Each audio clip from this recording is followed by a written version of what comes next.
কলকাতার প্রাণকেন্দ্র ডালহৌসি অঞ্চল জুড়ে ব্রিটিশ আমলে যেসব স্থাপত্য আর ইমারত দেখতে পাওয়া যায় তার মধ্যে এক অন্যতম স্থাপত্য হলো মেট ক্যাফে হল। এক রবিবারের বৃষ্টিমুখর দুপুরে চললাম সেখানে। মহাকরণ মেট্রো স্টেশন থেকে মাত্র 5 মিনিট দূরে এই প্রাচীন হেরিটেজ বিল্ডিং। 19 শতাব্দীতে গঙ্গার পাড়ে নির্মিত এই হেরিটেজ বিল্ডিংটিতে আজ রয়েছে একটি আর্ট মিউজিয়াম। নথি অনুযায়ী 1840 থেকে 42-এর মধ্যে তদানীন্তন ম্যাজিস্ট্রেট রবিনসন সাহেবের নকশায় অনেকটা প্রাচীন গ্রিক মন্দিরের আদলে নির্মিত হয় স্থাপত্য।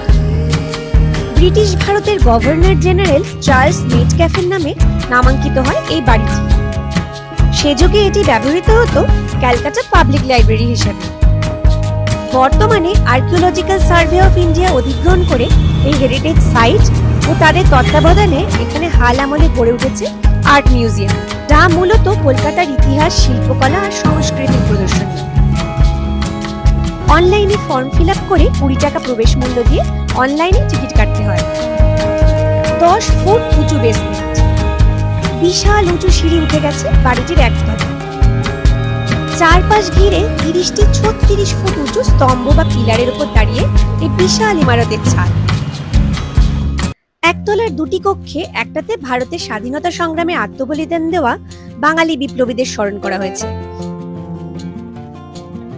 আর আরেকটাতে বাংলার বিভিন্ন হেরিটেজ সাইটের সংস্কারের ছবি। এখানটায় রয়েছে একটা খুব সুন্দর নকশাখচিত স্যান্ডেলিয়ার।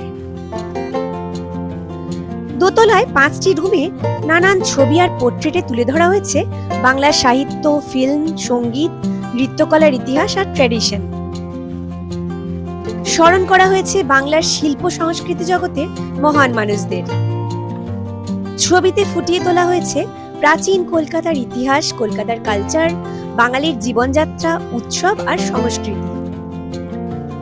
একটা ছুটির দিনে এখানে 2-1 ঘন্টা কাটাতে মন্দ লাগে না।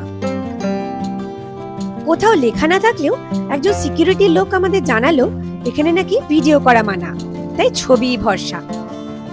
পুরো বাড়িটা জুড়েই ছবি তোলার প্রচুর সাবজেক্ট। পুরনো বাড়ির বিশাল উঁচু সিলিং, খিলান, মোটা কাঠের দরজা, প্রাচীনত্বের গন্ধ। মেট ক্যাফে হলের উল্টো দিকে রয়েছে মিলেনিয়াম পার্ক, আর 300 মিটার দূরে গঙ্গার পাড়ে পোলো ফ্লোটেলের একটি ক্যাফে বাগিচা। নদীর ধারে বৃষ্টি দেখতে দেখতে সেখানেই লেট লাঞ্চ সারা। ভেজ রেস্টুরেন্ট হলেও খাবার কিন্তু বেশ ভালো।